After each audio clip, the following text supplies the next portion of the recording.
Good morning everybody. पिछली class के अंदर हम लोगों ने विस्थापन की जो समस्या है उसके कारणों के बारे में चर्चा की थी।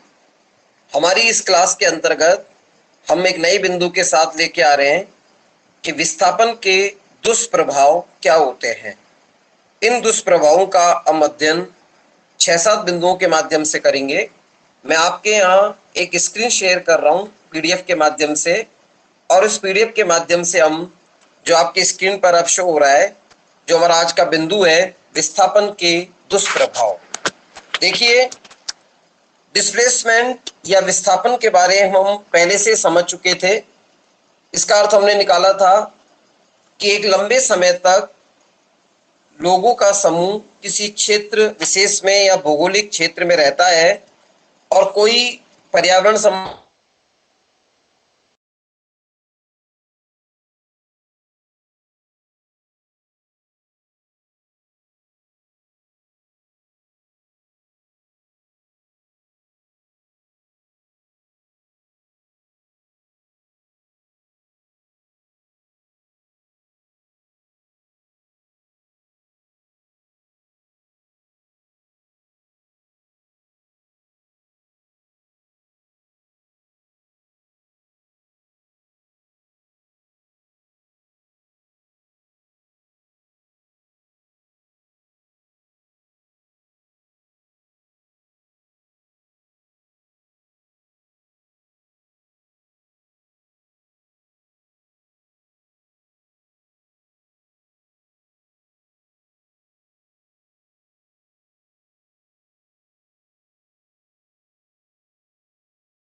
या हम कहें कि उस मकान के अंदर लोगों का जो जमावड़ा है, लोग वहां पर किस तरह निवास कर रहे हैं, ये सारी चीजें यहाँ एक बहुत बड़ी समस्या के रूप में उत्पन्न होती है। यहाँ महत्वपूर्ण तथ्य ये भी है कि विस्थापित जो लोग हैं उनका बहुत सारा धन परंपरागत व्यवसाय के अंदर जब लगता था तो उसका प्रॉफिट बहुत ज्यादा मिलता था। लेकिन स्थितियां क्या बनी?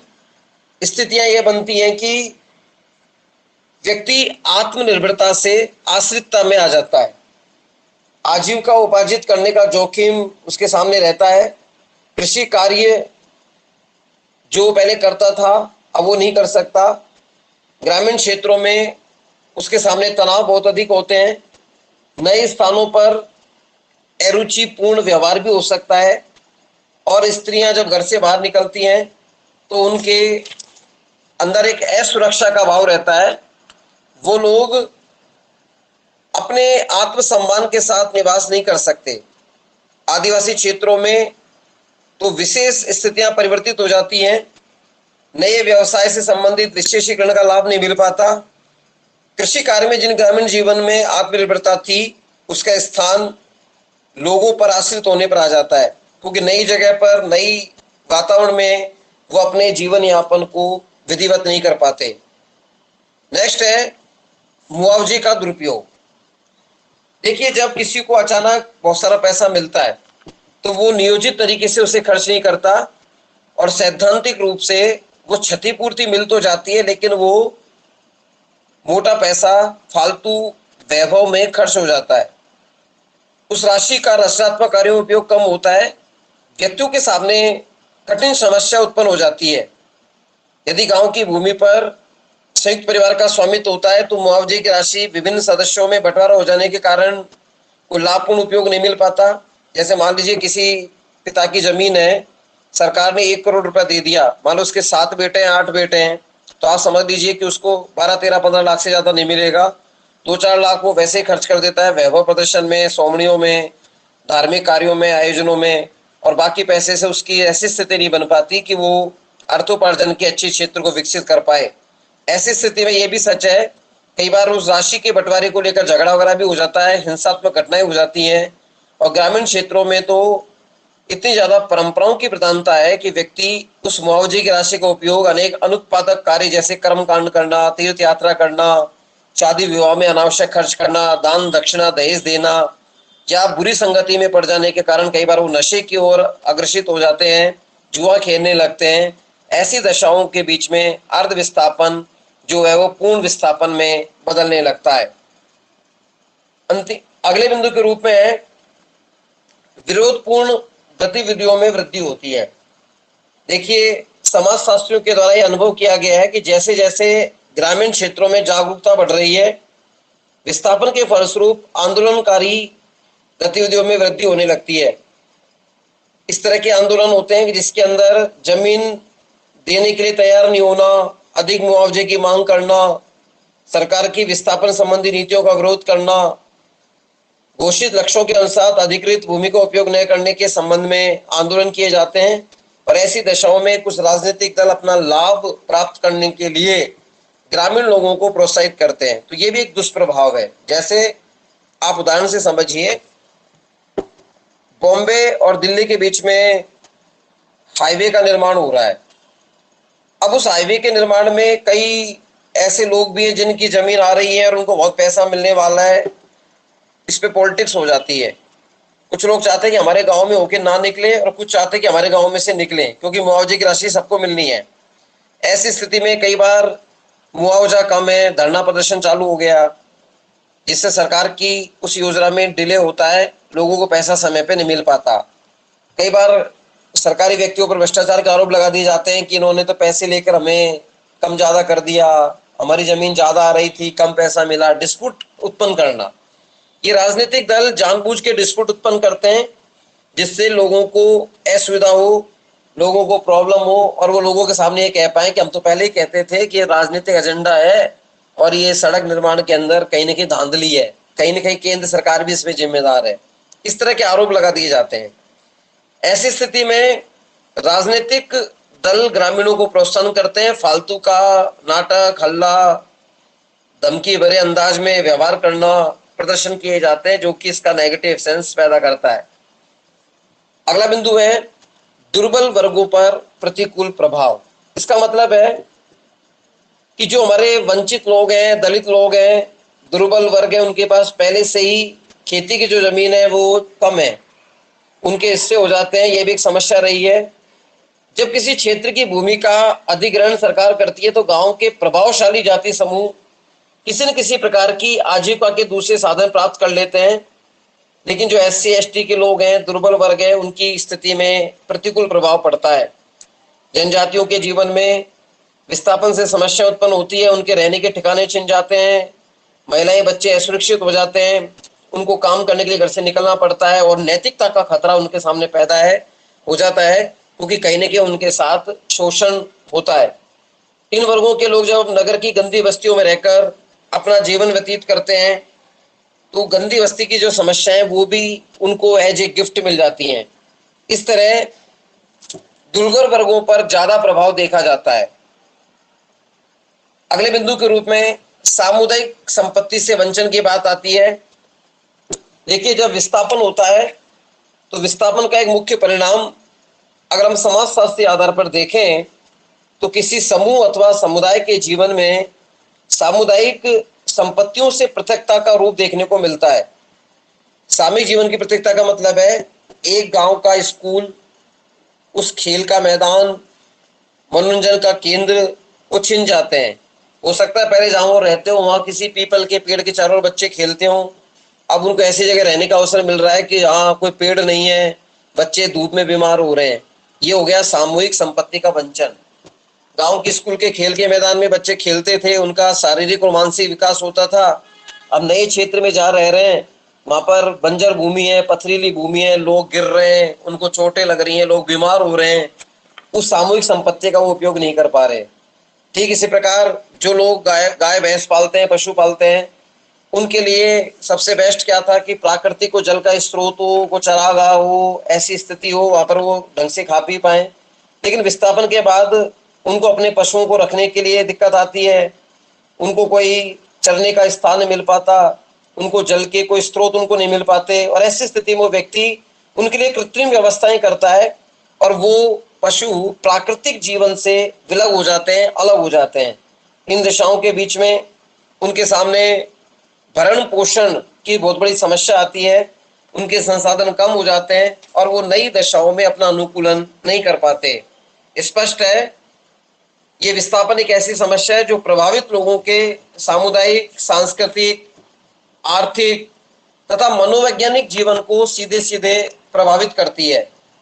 ऐसी स्थिति में मानसिक तनाव और व्यक्तिगत पारिवारिक विघटन इनके लिए एक महत्वपूर्ण चीज बन जाता है।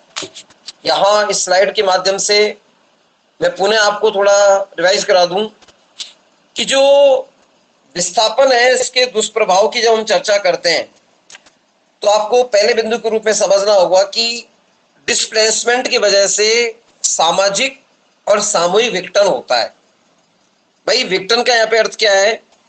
गांव की जमीन अधिकृत कर ली गई है, सरकार के द्वारा ले ली गई है, तो सबसे पहली समस्या है कि हमारी जॉइंट फैमिली टूटकर न्यूक्लियर फैमिली में बदल रही है, ये स्ट्रक्चर के रूप में हो रहा है। सेकंड, हमारा पास पड़ोस जो था वो लोग थे, बदल गए, हो सकता है कि हमें नए स्थान पर जा रहना पड़ रहा है, वहां पर अपराध की प्रवृत्ति वाले लोग ज्यादा हो, हमारे बच्चों पर उनका नेगेटिव इफेक्ट पड़ रहा हो।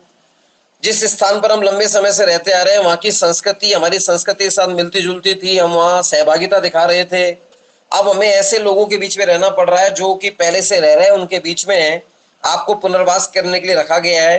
हो सकता है कि वहां किसी अन्य जाति धर्म के लोग निवास करते हो सकता है वहां के लोगों की कल्चर अलग हो सकता है कि आप शाकाहारी हो वो मांसाहारी हो, या आप मांसाहारी हो वो शाकाहारी हो, तो कहीं ना कहीं कल्चर का एक डिफरेंस है। आपको अपनी बहन बेटियों की प्रतिष्ठा का बड़ा ख्याल रहता है कि कहीं नई जगह पर उनके साथ कोई नैतिक रूप से पतन ना हो जाए। हमारी जो नातेदारी व्यवस्था है वो कमजोर पड़ जाती है, क्योंकि नातेदारी व्यवस्था के अंतर्गत हमारे रिश्तेदार लोग अंतःक्रिया के माध्यम से एक दूसरे के साथ सहयोग करते थे। अब किसी दूसरे स्थान पर जब हम जाकर रहेंगे तो हमारे जीवन में छोटे छोटे तनाव जब होते हैं तो हमारे तनाव को एडजस्ट करने के लिए, व्यवस्थित करने के लिए लोग नहीं मिल पाते। हो सकता है हमारे बच्चे किसी ऐसे शिक्षा के केंद्र में पढ़ाई कर रहे हो जहाँ पर उनका नैतिक रूप से उत्थान हो रहा हो, अब उन्हें ऐसी स्थिति में रहना पड़ रहा है कि जहाँ पर बढ़िया स्कूल नहीं है अंग्रेजी माध्यम के, या टीचर जो पढ़ाते हैं वो उनके लेवल का नहीं है, तो हमारे मन में कुंठा हताशा जन्म लेती है कि अरे काश हम पुरानी जगह रहते, अगर हम विस्थापित नहीं होते तो शायद हमको इतनी प्रॉब्लम नहीं आ पाती। दूसरी चीज, हमारे जो मनोरंजन के केंद्र हैं वो परिवर्तित हो गए। पहले हम खेतों में खेलना, रिश्तेदारों के साथ खेलना, ऐसी क्रियाविधि करते थे, अब नए स्थान पर नए माहौल में हो सकता है ऐसे खेलों का प्रभाव कम हो, तो ये समस्या है। फिर रहने के संदर्भ में प्रवास की समस्याओं के बारे में बात करें तो नई जगह पर नए वातावरण में अपने परिवार के साथ अनुकूलन करना बहुत बड़ी समस्या है। उनके सोर्स ऑफ इनकम खत्म हो जाते हैं, नए सिरे पर नई आजीविका को कमाना यहाँ पर एक चुनौती का सामना करने जैसा होता है। और खास करके आदिवासी क्षेत्रों में जो ट्राइब्स के लोग हैं उनको तो बहुत ज्यादा प्रॉब्लम होती है, क्योंकि ट्राइब्स की तो समस्या यही है, संख्या में कम होना, संकोची स्वभाव होना, और वो बेचारे अपनी कोई विशेष मुद्रा नहीं, विशेष कोई लिपि नहीं, अपना जैसे तैसे जीवन जीते हैं, लेकिन नए वातावरण में नए माहौल में उनको अपनी संस्कृति के पतन की समस्या आती है, लोग उनको जबरदस्ती बंधुआ मजदूर की तरह काम में लेने लगते हैं। आर्थिक समस्याओं के रूप में यदि हम देखें तो विस्थापन के कारण जो इंडिविजुअल बिजनेस है वो फेल हो जाते हैं, पैसा सही जगह का काम नहीं आ पाता, जो रोज कुआं खोद के रोज पानी पीने वाले लोग हैं यानी हैंड टू माउथ लोग हैं उनके साथ बड़ी प्रॉब्लम आती है। अपनी आजीविका उपार्जित करने में वो जोखिम बहुत ज्यादा रहती है, अपने व्यवसाय के विशेषीकरण का उनको लाभ नहीं मिल पाता, और यानी कहने का अर्थ है कि आत्मनिर्भरता वाली आश्रितता की स्थिति बदल जाती है। वो अपने खुद के काम में पहले दक्ष थे, अब दूसरों की कृपा के पात्र बन जाते हैं, ये उनके अंदर एक मानसिक रूप से भी विकार उत्पन्न कर देता है।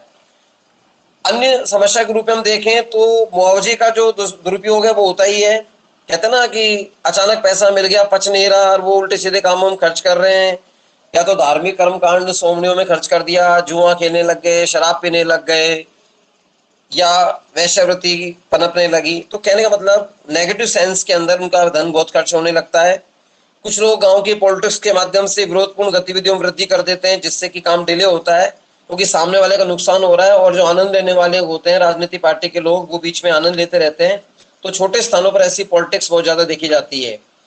विस्थापन का कोई प्रतिकूल प्रभाव पड़े तो जो संपन्न लोग हैं उसको आसानी से उसको झेल जाते हैं, लेकिन जो कमजोर वर्ग के लोग हैं, एससी एसटी के लोग हैं, माइनॉरिटीज के लोग हैं, उनके सामने चुनौती आती है। वो अपना उस प्रतिकूल स्थिति में सामंजस्य नहीं कर पाते और उनको सबसे बड़ा खतरा ये रहता है कि उनका जीवन का अस्तित्व खतरे में आ गया है। सामुदायिक संपत्तियों से वंचना की स्थिति बनती है। तो ये कुछ ऐसे कारक हैं जो कि किसी भी समाज विशेष के अंदर विस्थापन से उत्पन्न होते हैं। समाजशास्त्रीय आधार पर जब हम विस्थापन की इन प्रक्रियाओं का अध्ययन कर रहे हैं तो ये दुष्प्रभाव हमें देखने को मिलता है। यहाँ पर आपको मैं एक चीज स्पष्ट कर दूं कि 4 अर्थ में विस्थापन का दुष्प्रभाव है। मेंटल लेवल पर, मानसिक आधार पर, चुनौतियों के सामना करने के आधार पर। दूसरी चीज आती है इकोनॉमिकल, आर्थिक आधार पर उसका संबंध सही नहीं हो पाता। तीसरा यहाँ पे जो महत्वपूर्ण तथ्य विस्थापन का वो है कि जो लोअर कास्ट के लोग हैं, जो वंचित वर्ग के लोग हैं, वो इस प्रतिकूल परिस्थिति का सही रूप से सामना नहीं कर पाते। और चौथे रूप में यदि हम देखें तो सरकार जो मुआवजा राशि देती है वो एक बंच के रूप में, एक अमाउंट के रूप में दे दिया जाता है, लेकिन उस पैसे का रचनात्मक कार्यों में प्रयोग तो कम होता है और वो पैसा अनावश्यक कार्यों में बहुत अधिक खर्च होता है। तो ऐसी स्थिति में विस्थापन, जो कि सरकार अपनी उपलब्धियों में गिनाती है, लेकिन कहीं ना कहीं वो एक बहुत बड़ा विकास जनित दुष्परिणाम देखा जाता है। ये बिंदु हमारा डिस्प्लेसमेंट का संबंधित हुआ। अब इसकी अगले बिंदु पे हम बात करें पुनर्वास, यानी हमने किसी को एक स्थान से तो हटा दिया, अब नए स्थान पर उसको पुनर्वास करना है, उसको रहने के अवसर उत्पन्न करने हैं। ये हमारा अगला चर्चा का मुद्दा रहेगा। पुनर्वास का शाब्दिक अर्थ क्या है? वंचित किए गए लोगों को। वंचित कौन से? कि गवर्नमेंट की पॉलिसीज के अंतर्गत एक बहुत बड़े वर्ग को किसी मूल स्थान से हटाकर दूसरे स्थान पर लाया गया है, यानी उनको अपनी मूल जगह से हटाकर दूसरी जगह लाए गए। अब उनको वहां पर सरकार नियोजित तरीके से बसाने का कार्य करती है। ये बसाने का जो कार्य है, इसी को हम सामान्य शब्दों में पुनर्वास के रूप में समझ सकते हैं। तो हमारी अगली क्लास जो होगी वो पुनर्वास के संबंध में होगी। पुनर्वास क्या होता है, इसके क्या कारक हैं, कौन कौन से इस पे प्रतिकूल अनुकूल प्रभाव पड़ते हैं, और इसकी समीक्षा का हम अध्ययन करेंगे। यहाँ 3 बातें महत्वपूर्ण है। विस्थापन का अर्थ, विस्थापन के कारक कौन कौन से हैं, कितने प्रकार का विस्थापन होता है, विस्थापन के क्या समस्या के कारण है और इसके दुष्प्रभाव क्या है। समरी के रूप में आप इतना समझ सकते हैं, लंबे समय तक किसी क्षेत्र विशेष में रहने वाले लोगों को सरकार की नीतियों के कारण हटाया जाता है, ये एक विकास रहित विस्थापन है। प्राकृतिक आपदा की वजह से उन्हें हटना पड़ता है, ये प्राकृतिक विस्थापन है। आतंकवादी माहौल के कारण कश्मीर जैसे क्षेत्रों में लोगों को विस्थापित होना पड़ रहा है, वो एक अलग टेररिस्ट के रूप में या आतंकवादी गतिविधियों के रूप में विस्थापन है। ठीक इसी प्रकार राजनीतिक गतिविधियों में जब कोई विभाजन होता है, नए देश का निर्माण होता है। अब अफगान के उदाहरण में हम समझ सकते हैं कि तालिबानियों ने जो आधिपत्य किया है तो वहां के लोग विस्थापित हो रहे हैं, तो ये अलग प्रकार का राजनीतिक विस्थापन कहा जा सकता है।